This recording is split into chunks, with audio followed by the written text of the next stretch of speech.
Welcome, juniors, to your 6th webinar, Building Your Concrete Next Step List, Part 1. This is a time of year where college readiness action items are going to kick up a notch, and we'll be discussing more concrete next steps.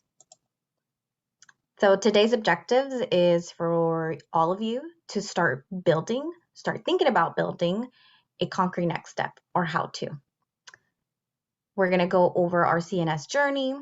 We're going to go over our timeline, our 4 key drivers, a CNS list overview, best fit factors, college search tools like Overgrad, cost and benefit.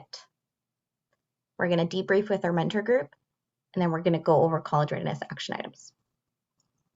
As a reminder, you can pause the video wherever you want to take the time you need to process.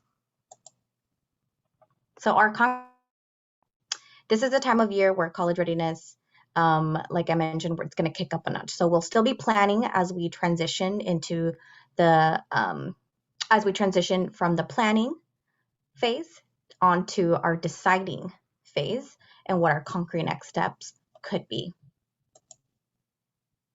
So last semester, you identified your long-term goals. You explored different career paths that sparked your interest. You evaluated which pathway after high school could be best for you. You reflected on what you learned and prepared a career check-in with your mentor. Hopefully you've already presented your career check-in.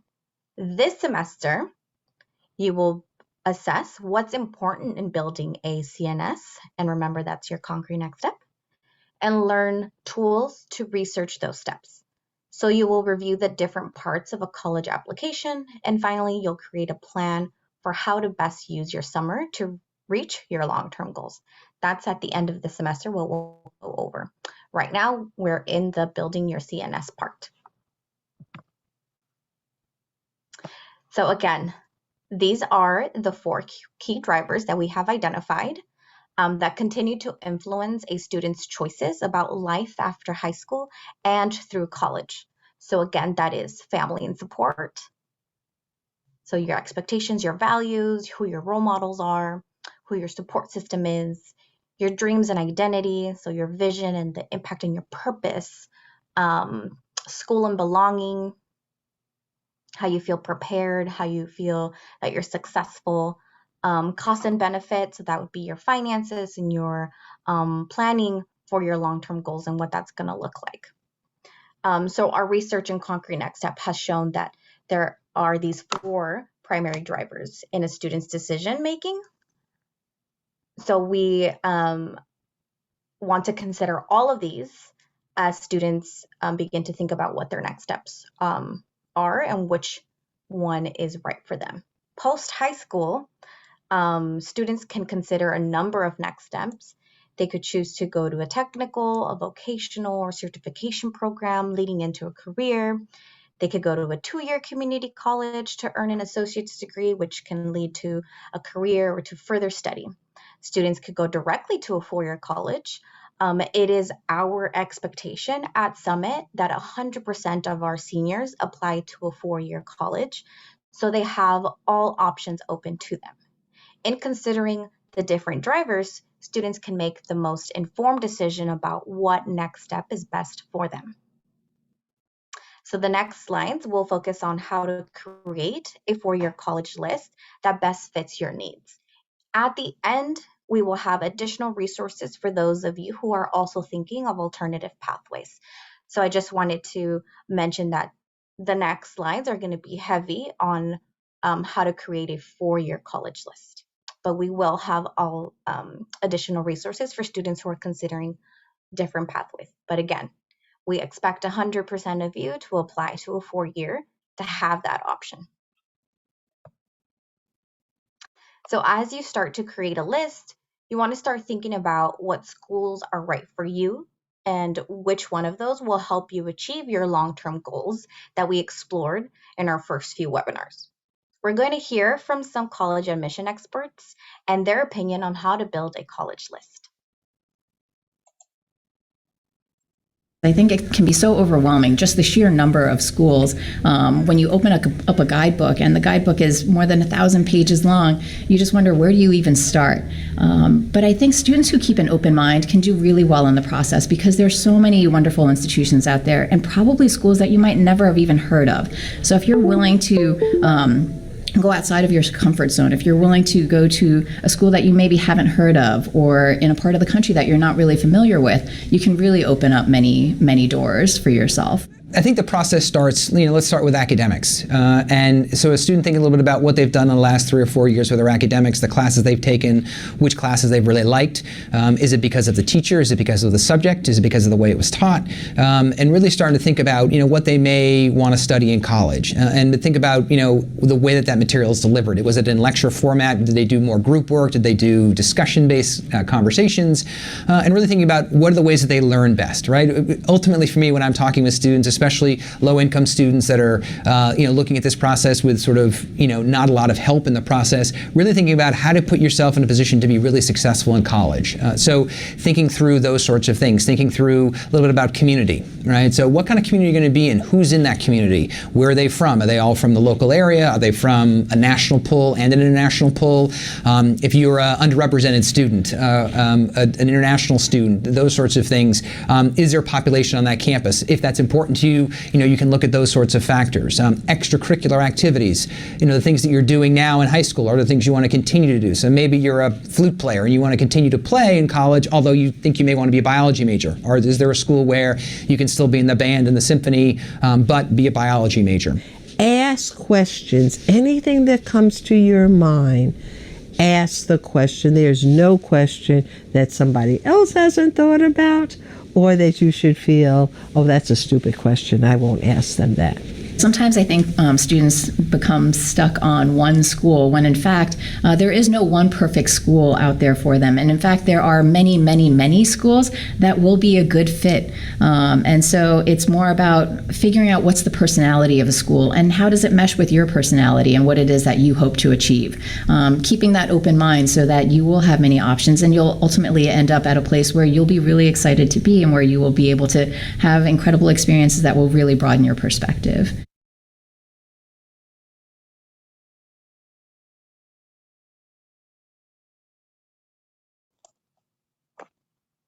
So we heard that there are many factors to consider when creating a list that best fits our needs.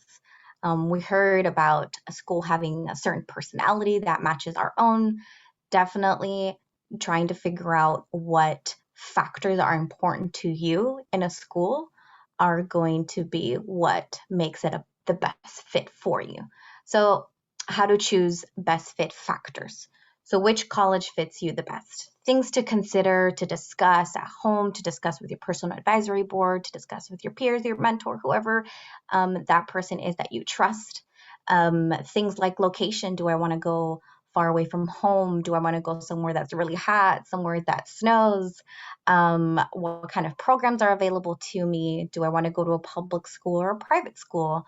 Do I care if it's a religious campus? Do I want it to be a religious campus? Is that something that's very important to me?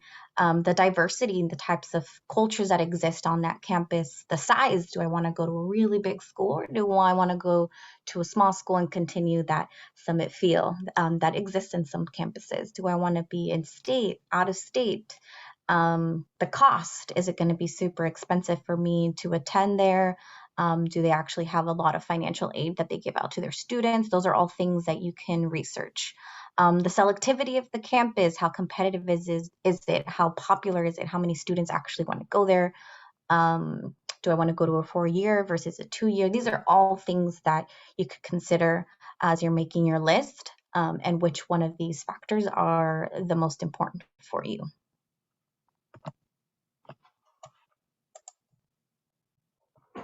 So here are some tools that you can use as you start to actually build your list. So we talked about how to consider your list. Here's how to actually research it. So Overgrad has a built-in college search tool where you can search based on customized fields like location, size, programs, your GPA, your specific GPA. You can find in-depth information on each college you search when you click into it. And you can even find data to see how previous Summit applicants did at that school. So I'm going to show you an example. Here we have Harry Potter with his GPA, projected ACT scores. Again, some schools might not even require test scores, so definitely that is another piece to research. So when you are in your profile, you should all have access to Overgrad. You go to search colleges. You can type in the university name if you already know which school you're hoping to have on this list. If you don't know where to even begin, you can start to filter by location, the distance from your home, which state do you want to look at, school type, what kind of majors, campus size. So you can start by putting in some filters, and then it'll spit out some options for you. So you can see here, there's just some random schools. So Harry Potter does have some schools in his college list. So let's take a look. As you can see, there is Arizona, Brown University, Gonzaga University. It does have an analyze tool that you can click into once you have a list, and it can break it down for you. So it can give you how far it is from home. So let's say you are an Everest student and you have a few campuses that are all the way up north, all the way in the East Coast. How far away do you really want to go? So down here, you can see the distance from your home. Brown University is the furthest. Santa Clara is the closest. School characteristics. Arizona State is the largest campus out of my list. University of Puget Sound is the smallest. And it even breaks it down by net price of attendance. Great tool, great tool. When you do have a list, let's go back to my colleges. I can click into the college and it gives me even more information about that specific school. It is a 4-year nonprofit. The admissions rate is 84%. The average net cost to attend. Their popular majors. The average debt upon graduation. We want to keep that below $30,000. Admission stats. If you click into that, you can see how you did or what your chances are in comparison to other Summit students.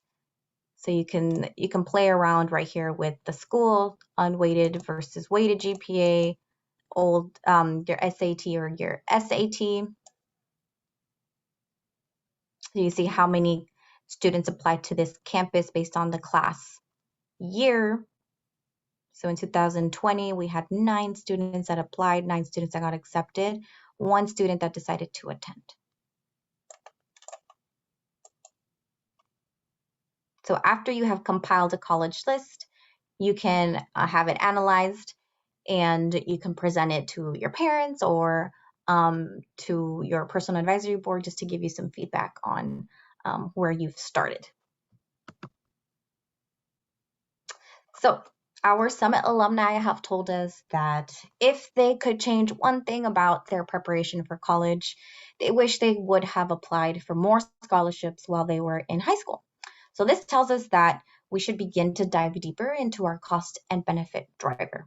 So money can often act as a barrier to accessing next steps. Begin the conversation with your family early so that you can prepare for it. So no school should be out of reach, as there are various different ways to access financial aid. However, it is impossible to know what you will need unless you first speak to those that you will be either partially or fully financially dependent on. So definitely start that conversation at home. Here we've compiled some sample questions for you to begin that conversation at home. I will read a few out loud. College can be very expensive. Do you think that the cost of college is worth it? This important question to talk to parents about. How much are they really willing to invest? How much money have we saved as a family for college? Do you even know how much your parents make? Do I plan to work as a part of my concrete next step? Should I, the student, be working? Do I need to save some money? Do I need to help out in any way? Have we filed our taxes yet? If not, will you be able to provide this document in the fall of my senior year? You will need your tax return. So that is definitely a conversation to have. To apply for financial aid, we will need to fill out our FAFSA or our DREAM or WASFA application. Do you know what these are? Do you know why they're important? What does expected family contribution mean? Expected family contribution is a number that is calculated based on the financial information you and your parents provide. It's essentially the amount your family is expected to contribute to your college education. What is our estimated EFC? You can calculate that on the FAFSA website. That is something that is available for students if you want to just pop in the numbers of how much your parents make, how much money you have saved up, and it'll shoot out a calculated number of how much they think you will be able to contribute. Present that number to your parents and ask them if that number is doable. How much money do you think I should borrow in student loans for college? Schools will offer you loans. Will you take them? Should I take them? Is it worth taking the loans? Do I even need to? Should I not take that loan and maybe you can cover what I would have borrowed? Would you, the parent, be willing to and able to co-sign on any of my loans? And we say able because Parent Plus loans are a common type of student loans that are offered, and they do require parents to complete a credit check to qualify. So if your parents have a low credit score or have defaulted on a loan in the past, this could cause them to get denied. Additionally, undocumented parents won't be able to qualify for plus loans. So these are all conversations that need to be had at home prior to senior year so we can prepare and just have those conversations. That was a lot of information.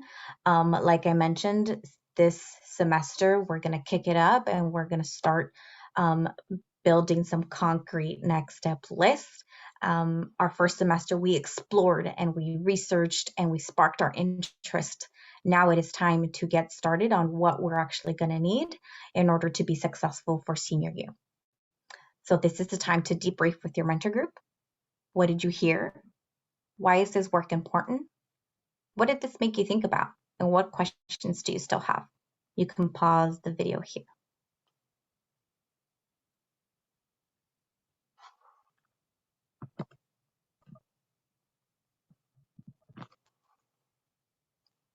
So welcome back.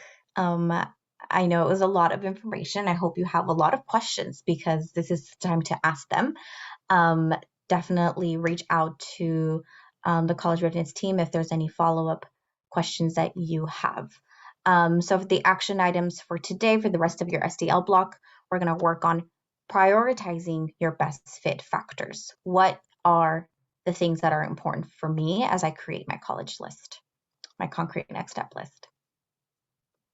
Explore your overgrad college search function.